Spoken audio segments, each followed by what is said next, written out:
As we get closer and closer to Donald Trump's first 100 days back in office, this might be a good time to take a look at his approval rating in all 50 states. So that's what we're going to do. We're going to use Morning Consult, and we're also going to use Civiqs. Now, this data came out about a week and a half ago, and I don't think it's the best source. I always encourage people to use multiple sources and also take a look at more local polling data from news outlets or universities. But they do take a look at all 50 states, so that's what we're going to do. So Trump's 100 days, I think, is at the end of this month, and it's either been a refreshing shakeup or it's been pure chaos. But let's first look at the map. Here, green is going to be good, red is going to be bad. The darker the color, the stronger the rating. So we do see a lot of green out here, but there's also a lot of red states out there. Of course, most of the blue states on the West Coast, Colorado, Illinois, and the Northeast, those are all red, but not all of them are dark red. Notably, Colorado, it's only showing -6. And at the same time, Illinois is only -7. A state that did not support Donald Trump is Virginia, and he's only 2 points underwater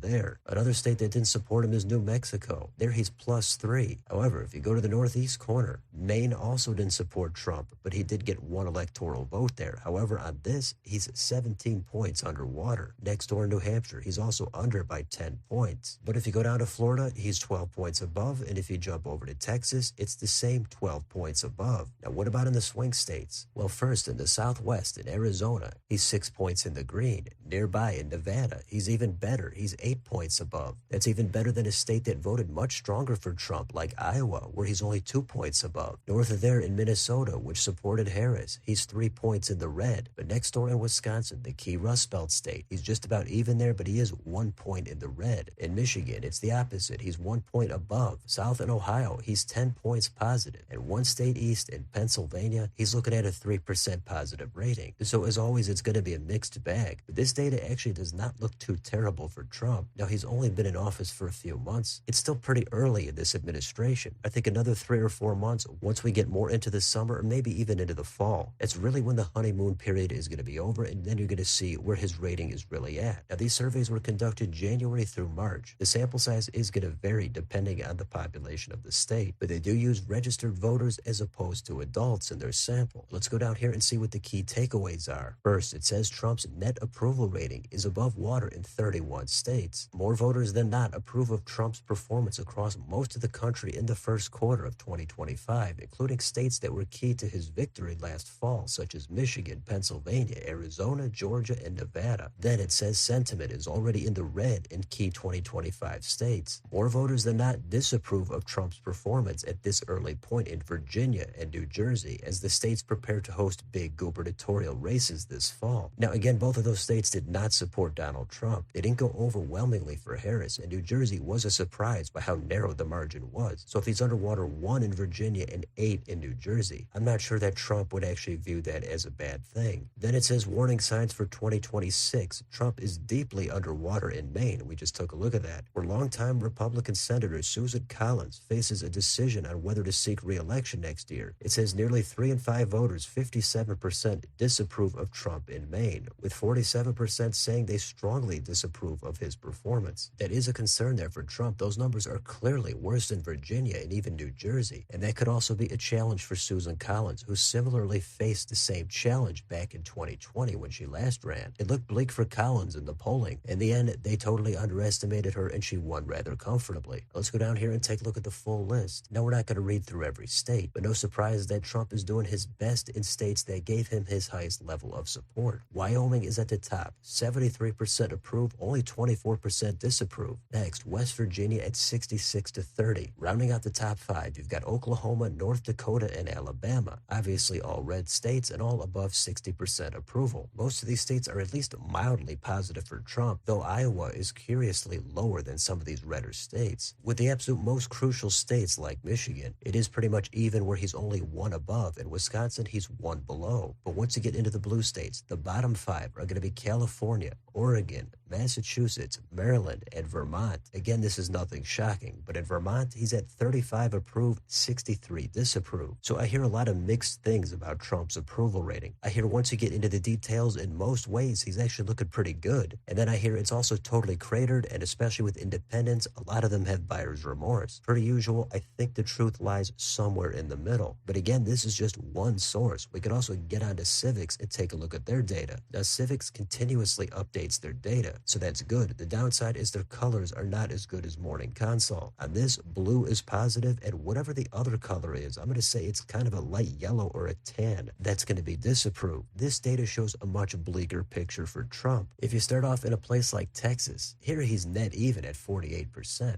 On Morning Consult, he was at plus 12. Same in Florida. Here he's only at plus 5. And if you look at the swing states like Arizona, here he's also even at 48. Nevada, he's underwater by 3. In Wisconsin, it's the same -3 rating. Michigan, it's even worse. It's -7. Pennsylvania, it's slightly better at -5. However, here, if you go up to Maine, here this is actually 10 points better than Morning Consult. It's only 7 points in the red. And in the Sun Belt in North Carolina, it's -5. In Georgia, it's also the same as Maine. It's -7. So as you take a quick stroll through these two maps, I think it's tough for one pollster to poll every state. But I try to find some kind of consistency, and I'm just not seeing a whole lot comparing both of these sources. Now, if you go down here a little bit further past some of these demographics, then you can also see the full list for each state. And most of this just reflects what we took a look at above. And it's also going to be pretty much what you'd expect. The red states like Trump, the blue states don't. But in this, the purple states also don't look like they're a big fan. So I don't know about you, but I don't really get a whole lot of confidence from this. It's easy to focus on the data you like and ignore the data you don't. So I try to present what I have and let you draw your own conclusions. So that's a look at where Trump is at in all 50 states. The big issue is going to be the economy. Now, during Trump's first term, he was actually looking good on the economy. So if we see what Civiqs has to say on the direction of the economy, we can see that 53% think it's getting worse. Now, that's up a little bit from when Trump first got back into office. 32% think it's getting better, and 10% think it's staying the same. Now, this chart goes all the way back to before when Trump even got into office the first time. And pre-COVID, that blue line was pretty high. But then, shortly after Biden got into office, that's when inflation really started to hit. And a lot of what I hear from the two political tribes has pretty much changed places. With Biden in there, Democrats were saying things were actually pretty good if you look more into the data. We didn't hear a whole ton about real concern for prices. Now we've got Trump back in there. All of a sudden, Democrats are actually worried about prices. And that was even before the tariffs. But on the other side, you've got Republicans now saying things are actually pretty good and they're going to get a whole lot better once we get through this. So their concern on prices does seem like it's where the Democrats were at just a few months ago. Now, the reason it might not be that bad for Trump on the economy is he kind of did just get into office not that long ago. With Biden, he was in office for 2 or 3 years and the prices kept going up and people were getting tired of it. So with Trump, it's definitely unconventional and he's got a lot riding on the economy. So I think it's going to be in his interest to have people feel good about it. So again, in another 3 or 4 months, or maybe at the end of the year as we start getting a little bit closer to the midterms, but we just don't know how things are going to pan out yet. But one other metric to use for the economy is the consumer confidence tracker here back on Morning Consult. Here it started to trend down over the past few months. It's under 100 again after it finally just got back over 100 earlier in the year. You can see it bottomed out here in June of 22. And then if you go even further back before COVID, we could see it was high and it was steady for a couple of years. But also keep in mind for Trump and the Republicans, that was the economic sentiment during the 2018 midterms. Of course, Democrats had a pretty great night there in the U.S. House. So if that much damage could be done on a good economy, you might not want to be the party in power if the economic sentiment is going to be much lower. Now, the economy is not everything, but of course, it's going to be one of the major factors. So that's where we're at with Trump. And if you want to have any kind of a reference, we could take a look at where Biden was in all 50 states right when he left office. This is going to be back on Civiqs. And you can see there's very few states in here that are going to be positive. It's going to be Hawaii, California, Maryland, and a few states in the Northeast. This time, if you look at the swing states such as Arizona, Biden was 21 points under. In Nevada, he was 15 under. Wisconsin, it was 9.